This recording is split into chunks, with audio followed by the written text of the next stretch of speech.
How are the United States trying to reclaim degraded lands? Of course, first of all, there are some pretty effective efforts to make farming easier on the soil, since it's the main reason land turns into something barren. This is a perfect solution. Controlled grazing is being introduced, which can also help bring back areas that have been seriously damaged by human activity to the point where growing anything is nearly impossible. And then there are beavers. If you think all they do is gnaw on trees and build dams, well, you're right. But the thing is, all of that does a ton of good for nature and helps bring back what humans once destroyed. If we could travel back in time, end up on the North American continent, and then look around, we'd definitely see beavers everywhere. They used to be all over the place, from Alaska to the Gulf of Mexico. They chewed on trees, built their dams, but they just had bad luck of having valuable fur and castoreum. Just so you know, that's an oily substance found in special glands located near the animal's tail.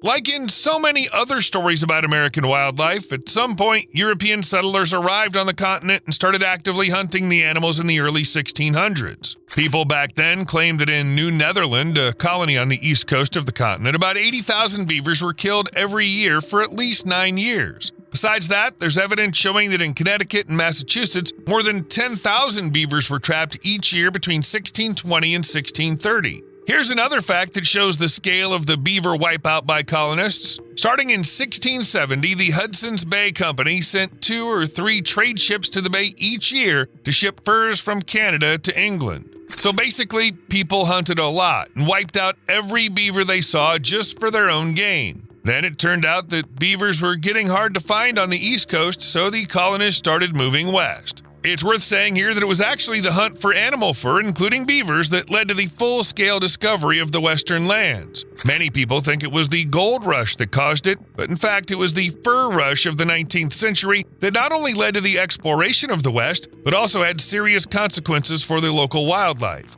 Hunters wiped out everything in their path for fur and profit, and as a result, in the span of about 30 years, from 1806 to 1838, almost all the beavers from Missouri to California and from Canada to Mexico were wiped out. They were nearly driven to extinction. One of the victims of the beaver hunt was the San Pedro River, located in the northern part of the Sonoran Desert. This is in what's now the state of Arizona. Both the state and almost the entire river are situated in arid areas where there's limited rainfall, high temperatures are common, and the biodiversity mostly consists of flora and fauna that have managed to adapt to such harsh conditions. However, the San Pedro River used to be completely different. When there were no settlers here yet, most of the river resembled an oasis in the midst of dry land, a winding stream with river swamps, coastal forests, meadows, and plenty of animals that made all of this their home. Of course, there were also vast beaver ponds. Then hunters showed up here. They were shocked by how many beavers there were. The animals were literally everywhere, which made the fur hunt incredibly successful, and they started calling San Pedro the Beaver River.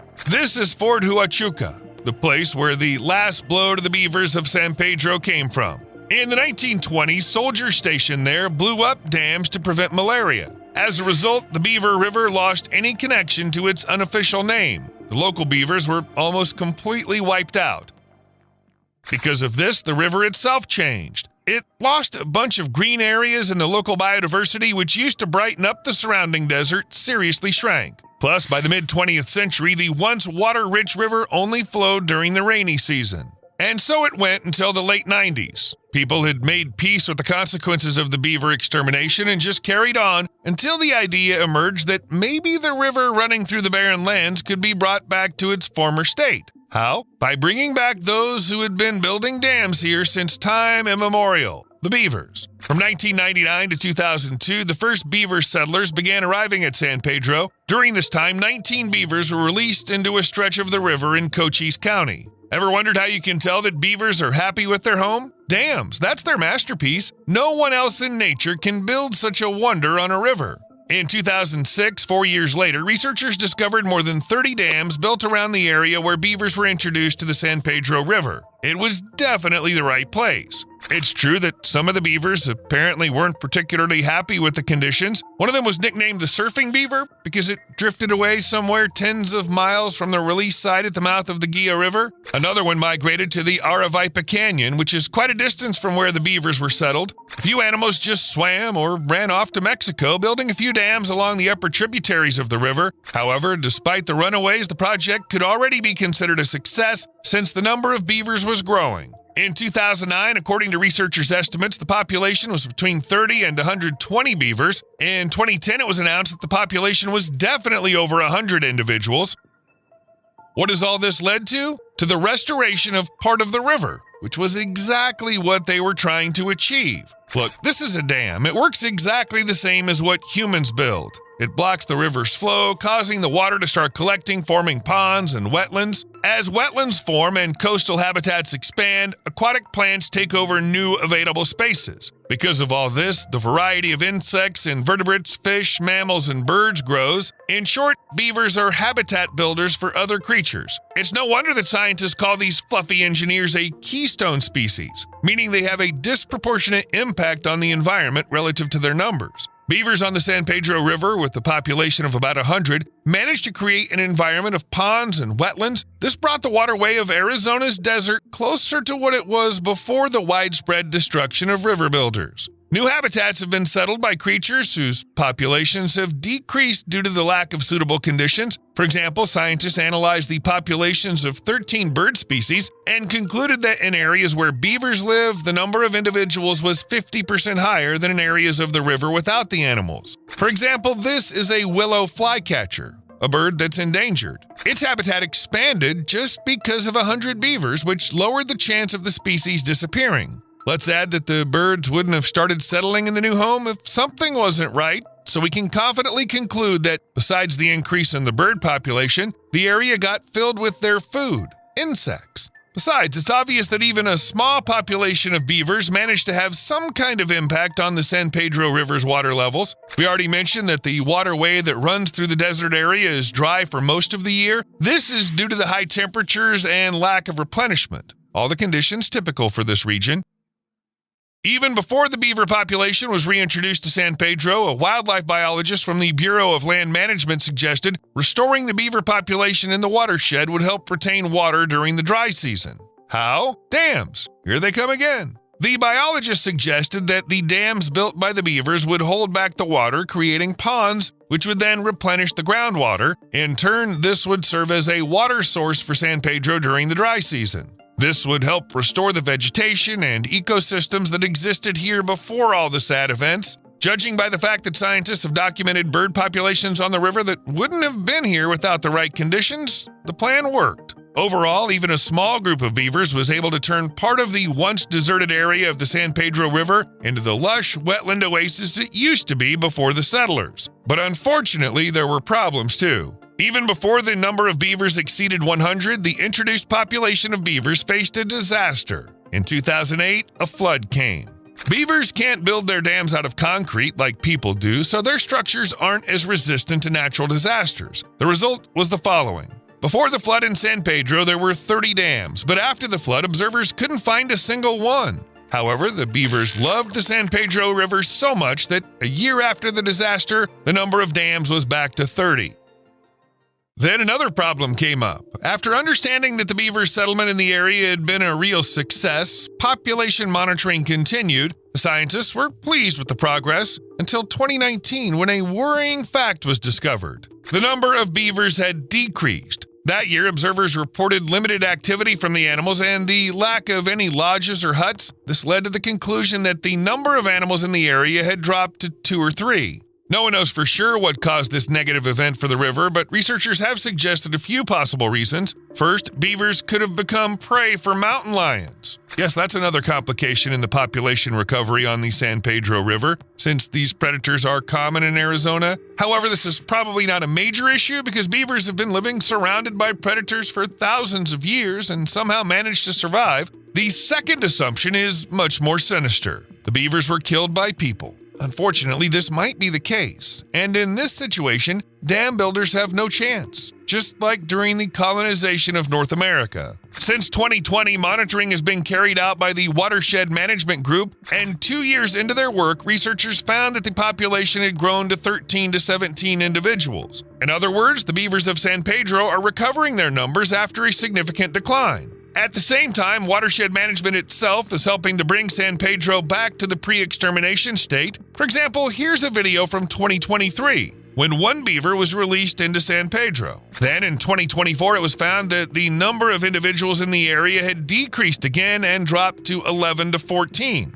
Another reason was brought up: cattle. For example, cows can prevent beavers from breeding because they disturb their habitat, trampling young plants and damaging riverbanks. And this is despite the fact that the local Bureau of Land Management legally requires fences to protect the riverbank environment of the San Pedro River. However, there may be gaps in the barrier, which was discovered during a fence inspection. Despite all this, beavers are restoring their habitat on the San Pedro River. The river, located in a desert area, is really transforming even with a small population, slowly reminding us of what it was like before the beavers were wiped out in the 1800s. But there are other examples, too, of how in the States beavers are being used to change the impact of human activities. What river comes to mind first when we talk about the degradation of U.S. waterways? Of course, it's the country's main artery, the river tied in one way or another to 40% of all land in the continental U.S., the Mississippi, with its endless web of tributaries. You can get a sense of just how much people affect the river by looking at the dead zone in the Gulf of Mexico. It shows up for most of the summer off the coast of Louisiana and is basically a buildup of nitrates and phosphorus that flow into the Mississippi from farming, industry, and everything else that creates waste. But that's not all, because active human activity in the Mississippi River Basin also leads to the loss of real biodiversity hotspots, floodplain forests, and wetlands. Floodplain forests are safe spots to rest and a food source for hundreds of kinds of birds, insects, fish, and other animals. I mean, it's a forest like any other. But here, it's also, let's say, a tricky kind of forest that can get flooded by the Mississippi itself or one of its tributaries. So in forests like these, you might find even more species, from those that are far from endangered to those that people go out of their way to protect. For example, the floodplain forests in the upper Mississippi area are home to 180 species of birds during nesting and migration. That's a pretty solid number, and we're only talking about feathered creatures here. If you count all species, the number shoots into the thousands. But since the 1800s, people have been actively developing both the upper and lower Mississippi regions. When it comes to the upper part, it's lost nearly half of its floodplain forest cover from back then up till now. Here's a typical scene you might come across these days: trees that have turned into dead wood because of changing conditions. This photo's from Reno Bottoms, a wildlife refuge not far from the Minnesota-Iowa border. In the lower Mississippi, where all kinds of species live, only 30% of the land is forest, according to a 2020 study. Sounds good? Overall, it's better than in some other places. But that's only if you don't count the fact that the valley used to be completely covered in forest. What's both incredible and kind of tragic is that because of human influence, the reduction of floodplain forests has caused the Mississippi and its tributaries to be a flood machine. Almost every year, some part of the river gets hit, bringing huge losses to both the environment and humans. Now we're heading over to Washington State. It's probably not the kind of place you think of when it comes to river degradation or the fading of biodiversity due to human actions. Nature looks pristine. The waterways seem close to perfect. But that's just the way it looks because, in fact, human influence has affected the ecosystems of the state's waterways too. According to the Center for American Progress, or CAP, more than 46% of all rivers in Washington have been altered. And if you break the rivers down by size, 68% of all large rivers have been changed, along with 42% of smaller streams and rivers. A couple more figures. In Washington, 10% of rivers don't flow freely because of barriers like 751 large dams, and 44% of rivers run through land that's been heavily developed or modified by human activity. According to estimates, before European settlers actively developed the waterways of Washington, coastal areas like floodplain forests and wetlands covered 40 to 50% of the landscape. Then came the era of excessive livestock grazing along rivers and streams, agricultural development, intense resource extraction, and deforestation. All of this led to a decline in stream complexity as well as the degradation and loss of habitat quality and abundance along waterways. Now, floodplain forests and wetlands make up only 2% of the area around the river. When everything's already bad, something comes along that makes it even worse: fires. In 2015, a fire broke out on the Twisp River, a tributary of the Metho, and then spread over an area of 11,100 acres. Judging by the reports from the scene, nature really suffered. A fire is something that wipes out everything with even the slightest trace of life, so the Twisp River and its surrounding area lost a large portion of its biodiversity. And that's saying something, considering things were already pretty grim there. So you could say the land around the river went through a double degradation. You know what really helped restore a completely ruined land? What can help bring water routes back to their original state even after double degradation from human activity and fire? Surprisingly, but it's those who gnaw on trees, literally reducing their number: beavers. It's worth mentioning right away that beavers were once very common here. On the Twisp, the Metho, and on other rivers, you can find hundreds, even thousands of these animals. However, then European colonizers arrived, and in their rush to make money, they hunted every toothy engineer they could get their hands on. The result? There were almost no beavers left in Washington. In 2007, the Metho Beaver Project was launched, which focuses on restoring the population of beavers once wiped out on the Metho River. After the 2015 fire, 3 pairs of beavers were released into the streams of Black Canyon through which the Metho River flows. Later, after a certain period, the researchers came back and found that all the beavers had successfully survived the winter and even built 1 or 2 dams. After that, it was discovered that there were already 7 or more dams on each observed site.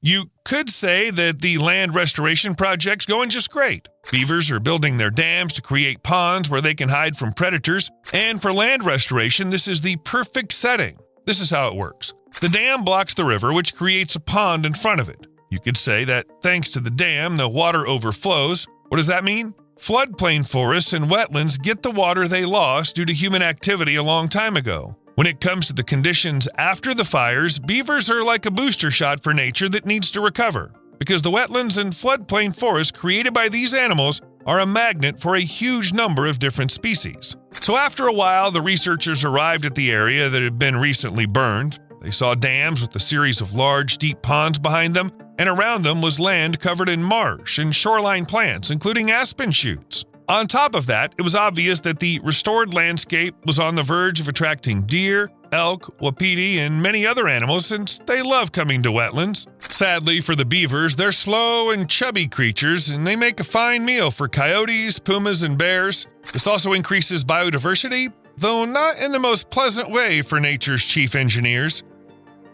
It also turned out that only a few beavers are capable of restoring a certain area, even after it's been completely destroyed by fire. In general, scientists were clearly not wrong when they called beavers a keystone species. The benefits they bring are enormous. And it doesn't end with land restoration. What do you think about the idea that beavers can, in principle, save an area from fires, and even from droughts, which the whole world, including the US, is currently so worried about? Since 2008, as part of a project and partnership between the U.S. Forest Service, the Washington Department of Fish and Wildlife, and the salmon recovery funding around the Eastern Cascades, more than 300 beavers have been released in the upper tributaries of the Metho. As the project participants claim, 1 beaver dam can create a pond that holds 1 million gallons of water. Now imagine how many of these ponds 300 beavers could create. Well, no need to imagine. The project area is thoroughly studied by its participants. It's been found that the released beavers created 176 ponds. Not every pond is the same size. Some are bigger, others smaller. However, biologists surveyed 62 beaver-made ponds as part of the project and concluded that they hold nearly 5 million gallons of water. To put that in perspective, these ponds would be enough to supply an average household in the town of Twisp with drinking water for 5 years. Doesn't sound that impressive? Well, the same biologists calculated that each year, all the dams created by the beavers in the project collect 65 million gallons of water. That's enough to serve a typical household in Twisp for 24 years. There's another study called Beaver Pond Storage, where water storage was measured in 12 beaver complexes around 29 ponds in the Columbia River Basin. It turned out that each of these ponds also stores water underground, and in large amounts. 6.6 million gallons. How could this all help fight droughts that got people so worried? Just like regular human-made dams, the ponds created by beavers store water that people can use for drinking when river flow drops. Besides that, the natural water storage system made by beavers slowly releases cold, clean water downstream during hot summers. In comparison, water bodies that beavers haven't restored often dry up and don't provide any water at all. How can beavers help fight fires like the one on the Twist River in 2015? Well, they just create ponds. As obvious as it may seem, water doesn't usually catch fire, so a pond is kind of a fire shield. The fire just can't get through a beaver dam. This was confirmed by the Methow Beaver Project. Since the fire affected areas where beavers had planted before 2015, the fire reached the ponds they created. After visiting the project area post-fire, researchers saw many ponds with only one side of them being scorched. On the other side, the plants weren't harmed by the fire. The beaver-built reservoir also serves as a water source for firefighters. Actually, the researchers from the Methow Beaver Project proudly claim that one of the ponds was specifically used for this purpose. Beaver ponds also trap sediment, reduce the impact of mud flows, and act as water buffers, protecting against floods. It seems like beavers deserve more recognition because these natural builders are versatile saviors, able to return the waterway to its original, much healthier state. And just when you think the benefits of beavers are all covered, here comes salmon. Yes, beavers help with this too. Salmon's a fish with a complicated life. It's born in fresh water, grows in streams, then moves downstream to spend time in the river mouths, where it gets big enough to survive in the ocean. After a rich life in the ocean with plenty of food, salmon starts its complex return journey to the freshwater ponds and the upper reaches of the rivers, where it spawns and then dies. Washington State is a paradise for 7 kinds of salmon. It has everything they need to thrive. Tons of little streams, access to the ocean, and more. But the population of Washington grew by 63% between 1990 and 2020 and is expected to top 9 million by 2040. That's like adding another Seattle to the state over the next 20 years. As the population keeps growing, more land and water are needed for living, working, and leisure, and that's already leading to the loss of salmon habitats, with more damage on the horizon. For example, there's Puget Sound. Over time, it lost its role as salmon habitat along a third of its massive shoreline. That's over 2,500 miles long. Why? Reinforcements, including dams and other structures, were built to protect homes and other infrastructure. All this protection changes the habitat of salmon and forage fish. The reinforcement stops waves from eroding the bluffs, creating beaches where salmon find insects and other fish to eat. Floodplains, as we've already said, also suffer heavily from human impact. For example, some reports say that 50 to 90% of land along waterways in Washington's been lost or significantly altered by people.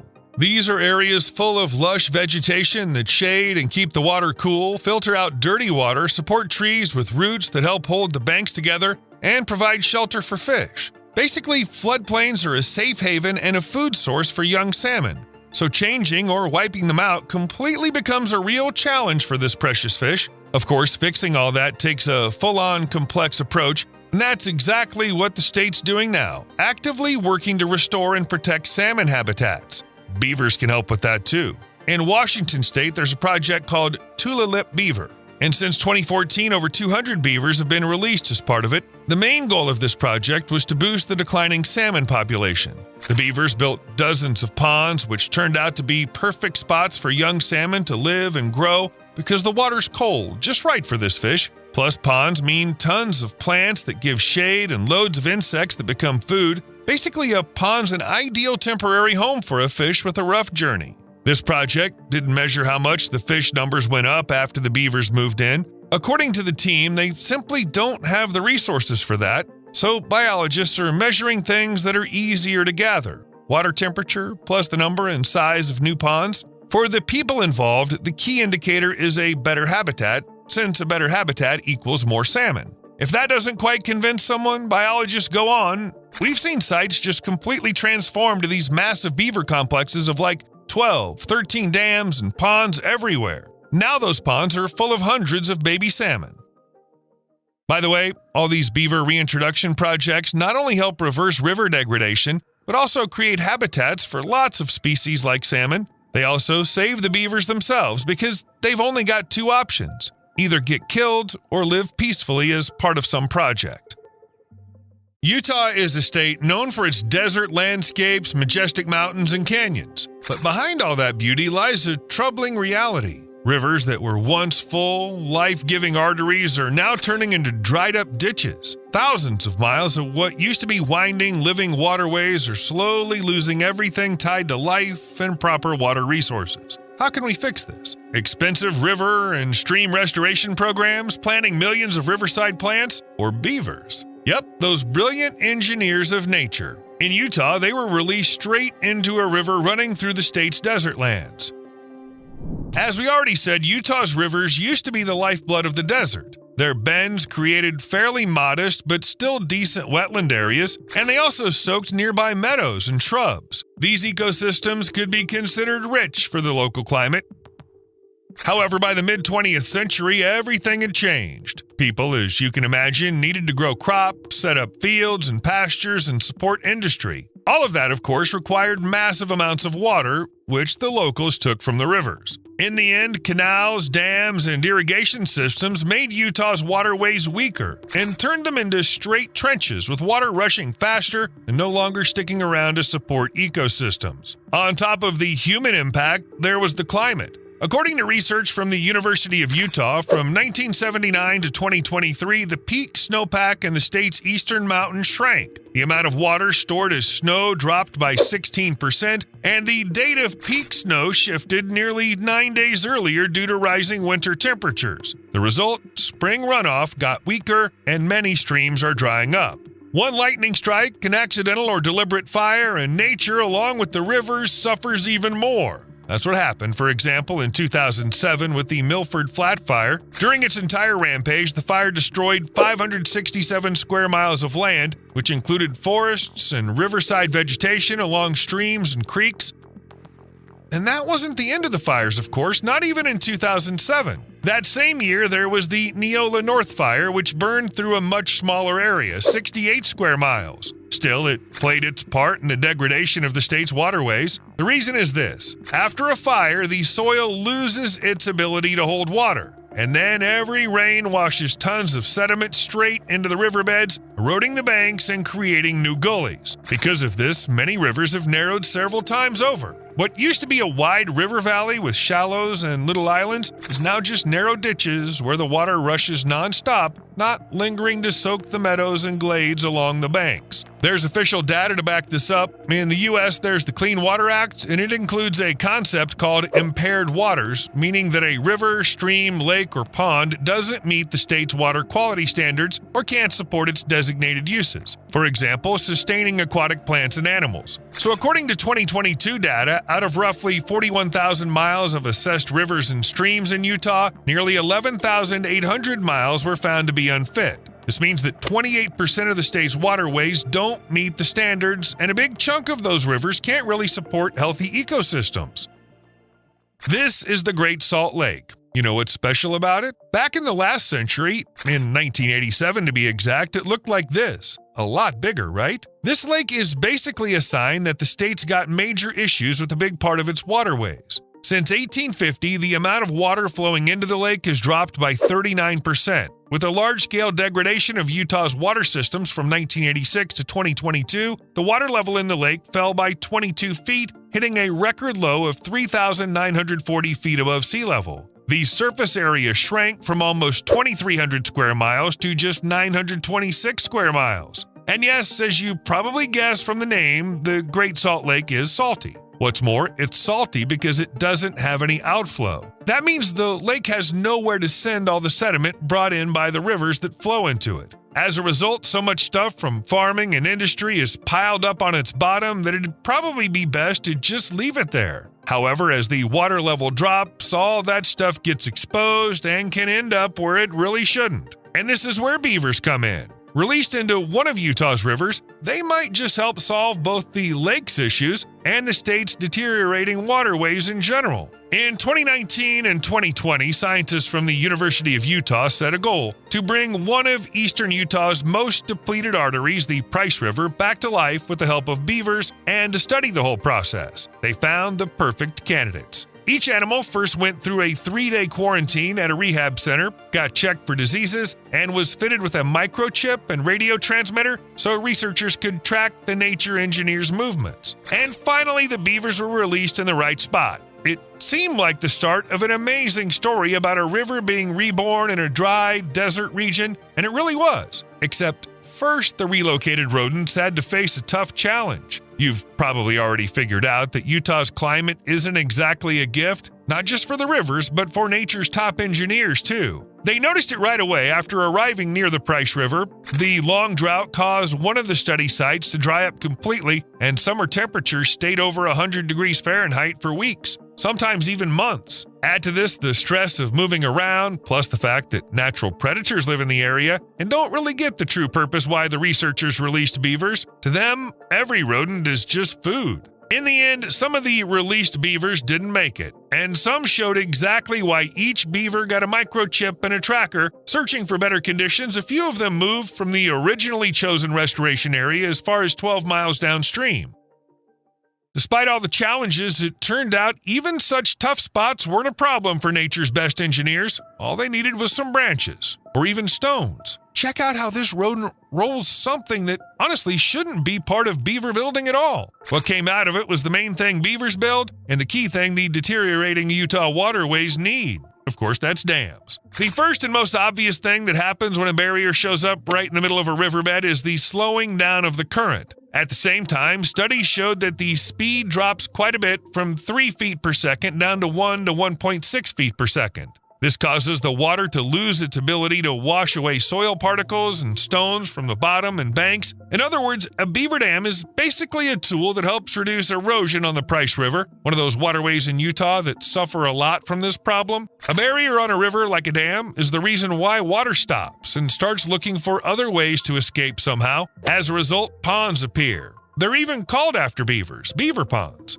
In these ponds, silt, sand, organic deposits, and everything else carried by the river current begins to slow down and settle, which gradually evens out the bottom layer. Besides that, the banks get leveled too. Sediment settles there because of the rising water level. Remember what we said about the eroded trenches replacing the rivers that used to be in Utah? Well, the beavers on the Price River are animals capable of restoring the waterways, so to speak, back to factory settings. And naturally, it doesn't stop there, because the water spreading out over a bigger area dampens the ground near the river, so where in dry Utah there wasn't a speck of green, life starts to spout.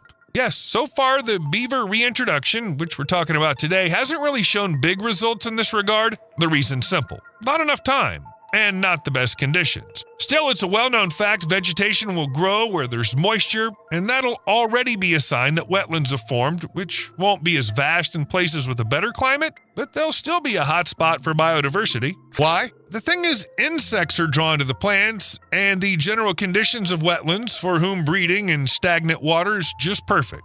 Like those who often bite us nonstop, mosquitoes. They won't be able to live and multiply without any kind of control because there will be those who see them as food. Amphibians, frogs, some lizards, and other animals will be happy that the wetlands have not only plenty of food like mosquitoes and other insects, but also great conditions. For example, still water, plants, and everything else that characterizes ponds made by beavers. Then bigger creatures will come, like birds that can feed on both amphibians and insects. For them, wetlands are a place where they can have breakfast, lunch, dinner, and more meals. Yes, the climate definitely isn't very friendly across much of Utah, but we do have an unusual example that shows even in this state, wetlands created by beavers will become home to lots of animals. And as a quirky example, let's bring up the Great Salt Lake itself. No matter how salty it is, along its eastern and northern edges, there are freshwater and saltwater wetlands. And these areas are super important habitats, for example, for millions of migrating sandpipers and other water birds all across western North America. We won't list all the species, just say the list is really long.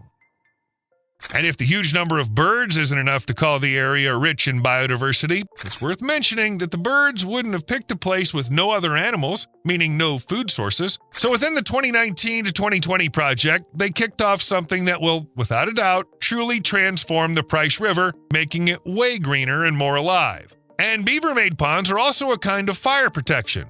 For example, there's a study from 2020 done not in Utah but in other states. Still, it showed how much beaver activity reduces the impact of fires. Areas changed by beavers stayed noticeably greener during wildfires. This was backed up by a special index called NDVI, a measure of vegetation density. On average, the drop in NDVI during fires was 3 times bigger in places without beavers than in those with beaver activity. And if you think that's where all the benefits of beavers end, we haven't even told you about what the Great Salt Lake will get out of this project. Like we said before, dams block a river or stream, which causes ponds to form. That means the area of water in contact with the ground gets way bigger, and what's more, the water stays on the land for a much longer time. Instead of rushing quickly down the channel, water gets held up in ponds, slowly seeping down, recharging the aquifers, and raising the overall groundwater level in the nearby floodplain areas. This infiltration process turns streams into a kind of hydrological sponge that can soak up and store significant amounts of water. For example, studies in Colorado found that within a radius of up to 164 feet from dams, groundwater levels rose by 3 to 5 feet. That might not seem like much, but a dam is rarely alone, and neither are the ponds. For the Great Salt Lake, it's perfect that during droughts, the stored groundwater slowly gets released back into the stream and keeps the flow steady. But at the same time, it's worth saying that in the short term, beaver dams will reduce the flow. After all, they make water stay in beaver ponds, and that could make the lake situation worse at some point. Basically, researchers still have a lot of testing to do in this area, and this is exactly why the project on the Price River won't have any impact on the Great Salt Lake, since this waterway isn't a tributary of the struggling lake. However, the ongoing studies might show whether bringing beavers back is a viable option to save the Great Salt Lake. Right now, the researchers on the Price River aren't rushing ahead or drawing long-term conclusions. Yes, the beavers have settled in. Yes, they've already improved the situation on this degrading stretch of river, but everyone knows the conditions here aren't great, so the project is really complicated. There's no guarantee it'll lead to an incredibly successful outcome. But researchers have already figured out how to help beavers even in these conditions. You can turn people into beavers. No, of course not literally. The experts working on reintroducing beavers to the Price River wanted to start building like beavers. Usually, when building a dam like this, people use natural materials from the local landscape, just like beavers, who can't just get a bunch of branches delivered. In the same way, other parts of trees, stones, and everything else that can be turned into a barrier on the water without harming the ecosystem will be used. That said, there's a difference from beaver dams. People have tools, so they can build a sturdy structure without using beavers' complex tactics. Typically, to make an artificial dam, raw wooden posts are hammered into the riverbed first, and then thin, flexible branches are woven through. This creates a permeable barrier. Basically, that's where the beaver-style building stops. Why did they decide to get involved at the Price River if beavers can build everything on their own? It's said that this way the beavers get a foundation for their construction, so you could say they have more motivation to start using their amazing engineering skills. And of course, further releases of beavers are planned as well, so we'll wait. The results of such studies are always interesting, and they also help us understand that beavers really can change landscapes that have seriously degraded for various reasons. Actually, reintroducing beavers in Utah isn't some new project or a recent idea. They clearly get that nature's engineers are key to reaching all sorts of goals, including recovery after catastrophic natural events. For example, in the 2010s, there was a huge landslide in Uintas that carved its way down the mountainside and wiped out the local beaver population, which had been key to the region's thriving. In the end, in 2022, biologists from Utah State University, Hill Air Force Base, and the Utah Division of Wildlife Resources decided to bring them back. First, the researchers spent a few hours building basic dams for the beavers. As we mentioned earlier, this way people make things easier for the future local residents. Then, 7 beavers, including 2 adults, were released into the area that was new to them. The goal of the beavers released at the landslide area isn't much different from other reintroduction projects, restoring the landscape, preventing forest fires, helping plants grow, and improving the ecosystem. There aren't really any details about what the reintroduction project has led to, but with that many experts involved, it's hard to believe they'd start something like this without being pretty sure it'll work, and beavers already have a solid track record of getting the job done. And that's just one project. There are plenty more. What's interesting is that in Utah, there's a whole organization called the Beaver Ecology and Relocation Collaborative, or BERC, also nicknamed the Beaver Bunkhouse, that handles everything beaver-related in the state. Although beavers are good for restoring ecosystems, they can also cause problems, which is why lots of people want them gone. That's where BERC comes in.